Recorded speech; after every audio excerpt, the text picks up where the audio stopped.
নমস্কাৰ। নগাঁও মতন্ত্ৰবা সমষ্টিৰ সমূহ ৰাইজক মই জনাব বিচাৰিছোঁ, অহা কাইলৈ 14 অক্টোবৰত ঐতিহ্যমণ্ডিত নগাঁও নেহেৰুবালিত এক বৃহৎ স্বাস্থ্য শিবিৰৰ আয়োজন কৰা হৈছে।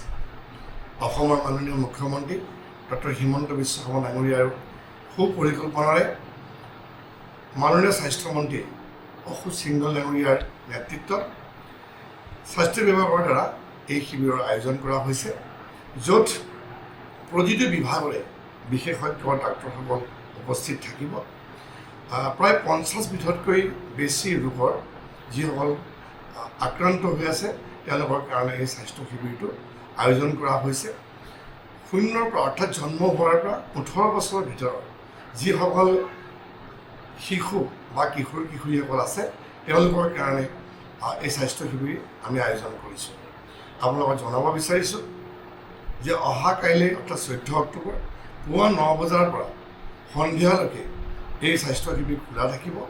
আৰু যদিও আমি সন্ধিয়ালৈকে বুলি কৈছোঁ, যদি ৰোগী বৃদ্ধি হয় তেনেহ'লে আমি এই সময়টো যিমান সময়লৈকে আমাৰ প্ৰয়োজন হ'ব আমি সিমান সময়লৈকে ৰোগীসকলক স্বাস্থ্য পৰীক্ষাৰ ক্ষেত্ৰত ব্যৱস্থা কৰিম। স্বাস্থ্য পৰীক্ষা হোৱাৰ পাছত কাৰোবাৰ যদি ইয়াতে আমি সমাধান কৰিব পাৰোঁ তাৰ ব্যৱস্থা হ'ব, আৰু কাৰোবাৰ যদি উন্নত চিকিৎসাৰ কাৰণে আমি যদি আৰু বাহিৰলৈ যদি প্ৰেৰণ কৰিবলগীয়া হয় বা উন্নত চিকিৎসাৰ কাৰণে যদি প্ৰেৰণ কৰিবলগীয়া হয় তাৰো ব্যৱস্থা আমি অহা কাইলৈ কৰিম। সম্পূৰ্ণভাৱে বিনামূলীয়া, কোনো ধৰণৰ ইয়াত টকা পইচা খৰচ কৰিব নালাগে। সম্পূৰ্ণভাৱে অসম চৰকাৰৰ স্বাস্থ্য বিভাগৰ পৰা এই ব্যৱস্থা কৰা হৈছে, আৰু শুশ্ৰূষা সেতু নামেৰে আঁচনিৰ অনুযায়ী এই বৃহৎ স্বাস্থ্য মেলা আয়োজন কৰা হৈছে।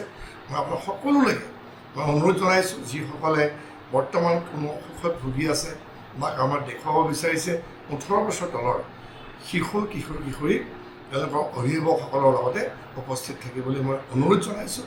আপোনালোকক আৰু এটা জনাই থওঁ যে দূৰৰ পৰা যিসকল আহে তেওঁলোকৰ কাৰণে অহা যোৱাৰ ব্যৱস্থাও আমি কৰিছোঁ।